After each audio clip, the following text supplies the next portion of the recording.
Johnny Dean and Dennis Smith. So as the baby boomer generation, we've taken over the reins of society. We've really been in general charge of things now for the better part of 35 years. And if I do say so myself, I think we've done an okay job. Really, Right. I do. But we're also known, and I've talked about this before, as the child-centric generation. Many boomers, I think, seem to have raised their kids on the premise that they could do no wrong. Oh, and the kids are the centers of their own universes. Now, what this has done, I think, has spawned a rather different work ethic on the part of the succeeding generation and Gen Y, too. So much that even we boomers can recognize a group of entitled slackers when we see it. Okay, all right, now, that's a bit harsh. But the reality is that as our generation starts to hand off control to the next one, many boomers feel that Gen Y is really not up to the task of leading the country and then moving the world forward, just as we did. From a professional standpoint, I think this has kind of created a war in the workplace. I mentioned that earlier as well.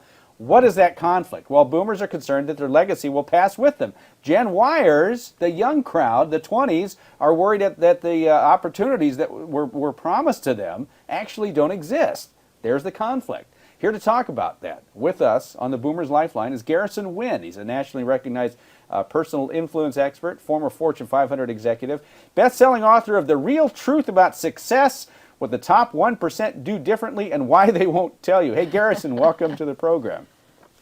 Thank you, John. Good to be here. Okay, a lot of the Generation Y folks, now we're coming from the boomer perspective, of course, but the Gen Ys, those in their 20s, they seem ill-prepared for the challenges of the working world, and I wonder if much of that, Garrison, has to do with how they were raised. We told them that they're all winners, they're all special, and now many of them, I think, expect to be treated as such as they enter the workforce. First of all, are boomers to blame for this?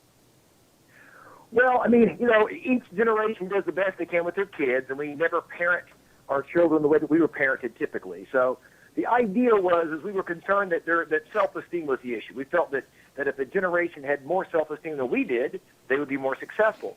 And what we found out is that if at a certain level where self-esteem is extremely high, there are a couple side effects. For boys, it's a lack of ambition, and for girls, it's lack of compassion.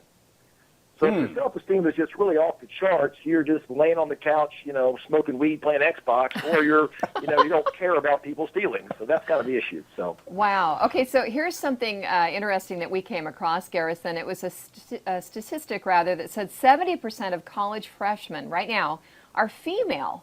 So my question is, where are all the guys in that generation? They have no drive. Is that because they gave up? Exactly.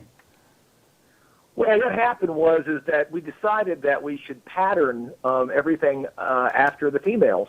And then women have been suppressed over the years. It made perfect sense. But the problem is girls mature so much faster than boys that by age 10 or 11 or 12, the boys are behind. And by the time they reach, high school, they believe that they really can't compete. And remember, also, we told them in grade school not to compete. So they're competing against girls they can't compete with after being told they shouldn't compete. Wow. It's a very confusing message, and it's tough. I mean, the boys are actually in trouble. I spoke at a convention one time that had a room full of 27-year-old female engineers, and they all earned more money than their boyfriends and husbands, and expected that's how it was. They expect to rule and lead their generation.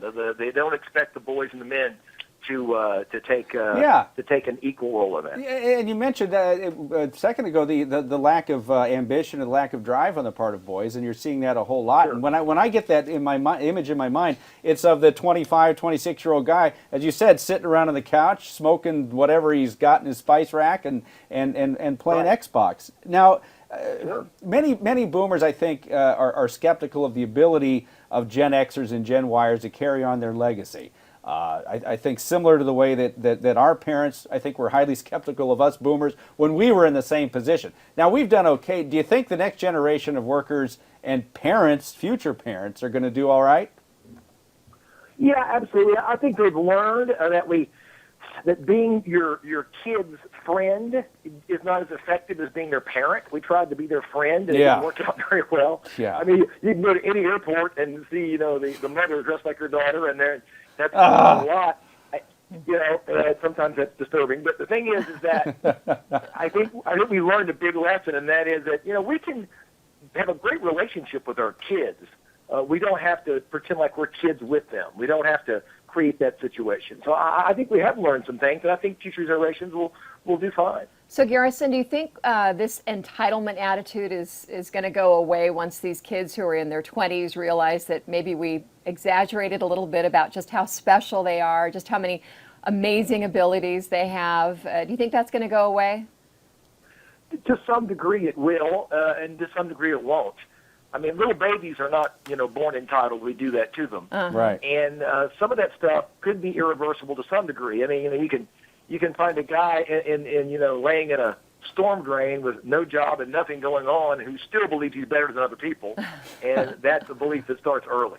Wow. So some of that won't go away, but a lot of it will. I mean, a lot of it they'll realize, well, maybe I'm not as special as I thought I was. But you have to realize if your self-esteem is that high, you can't really be shamed and you can't really be criticized.